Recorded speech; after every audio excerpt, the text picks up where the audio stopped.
On the move, changing perceptions, pushing limits. Today's Africa is not framed by the past. A new generation is stepping up, embracing tradition while blazing a new path, giving voice to unique style, connected in ways others before were not.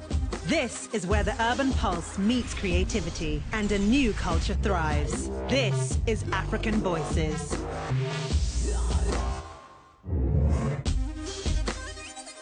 Artists often find ways to craft their work using unlikely materials. In Johannesburg, one young artist is finding his inspiration in failed paintings. I recycle prints from different techniques. Prints from my work or prints from my friend's work. So that's where the element of recycling comes in, trying to give a life to something that its life has ended. Hi, I am Chepape, an artist based in Johannesburg, South Africa, and this is my Africa. My work is more about trying to reimagine the abstractness of life and trying to create images from particularly an unknown imagination. But I led that imagination to take its own form and to reclaim its stage on my work. His name is Khehla Chepape Makgato, but most South Africans know him simply as Chepape.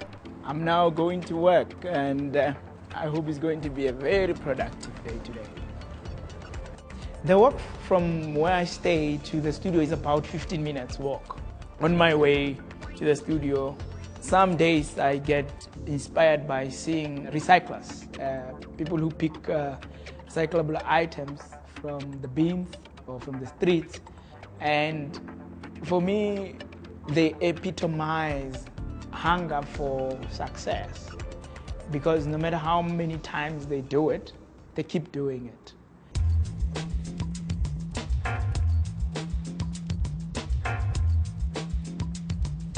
Chepape works out of a studio that he shares with several other artists and printmakers. This is dense. This is a little bit more personal. It's more expressive. Mulife has taught me drawing, and he's been a friend, a brother, and a mentor since there.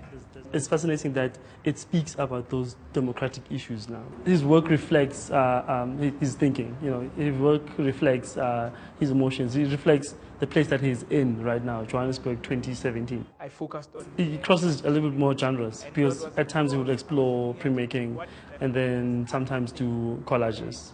You know, so he delves in both of those categories. Though he was born in Johannesburg, he spent his childhood in a town 4 hours north of the city. I had spent first 20 years of my life in Limpopo, and I attended primary school, high school there. My art education started when I was about 9. It was a passion cultivated by a lifetime of mentors. By the time he left school, he knew he wanted to be an artist. I worked so tirelessly creating a portfolio that eventually enabled me to enroll at an art college. That school was the Artist Proof Studio in Newtown, Johannesburg. When you are at art school or art college, there is a notion that you graduate and you expect a curator or a gallery to discover you. I thought to myself that I can't be discovered. I discovered that I have a potential and I have an interest to pursue art as a career. For me, that was a discovery enough.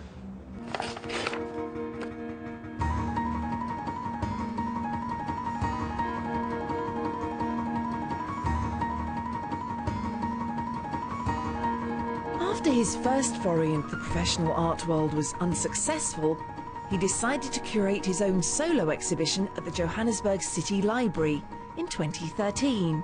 Since then, he has participated in group exhibitions in cities like London, New York and Cape Town. His most successful solo exhibition was in 2016. In that exhibition called the heroines of Southern Africa.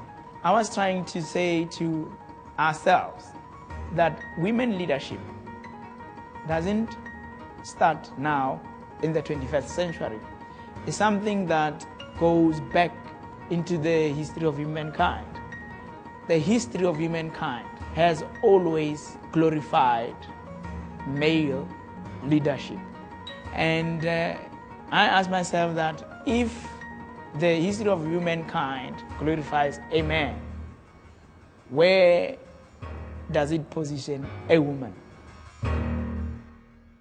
Like that. Can drop it a bit. Today, he devotes a significant amount of his time to helping up-and-coming artists, like Teko Boshomani. I've been working with him for the past 3 years now. He's a very talented young man. There could be changes. The piece can become better. Maybe I don't know what you think. Because I think it will be very interesting if these white spaces could be filled with color. So I have decided to take him under my wing. Not that I have big wings, but I've decided to take him with me. But Chepape readily admits his true passion lies in working with children. And this is what you'll get. He adopted a school in Limpopo in 2016 and donates a percentage of everything he earns to building a library there. Working with children for me, which I've been doing for the past 7 years, it has afforded me an opportunity to work on a holy ground that is untainted, that is resourceful, and that has a human face. Sign it, and it's a must, the piece. If we are to build a sustainable arts industry, children are those that we need to start with. For Chepape, teaching an appreciation for art is deeply personal and ultimately the legacy he hopes to leave. I would like my daughter one day to believe that she can lead at a very young age and that she doesn't need any authority from any man for her to be a leader or to be whatever that she wants. It is a blessed place for me, a sacred place, this family house. Everything started here.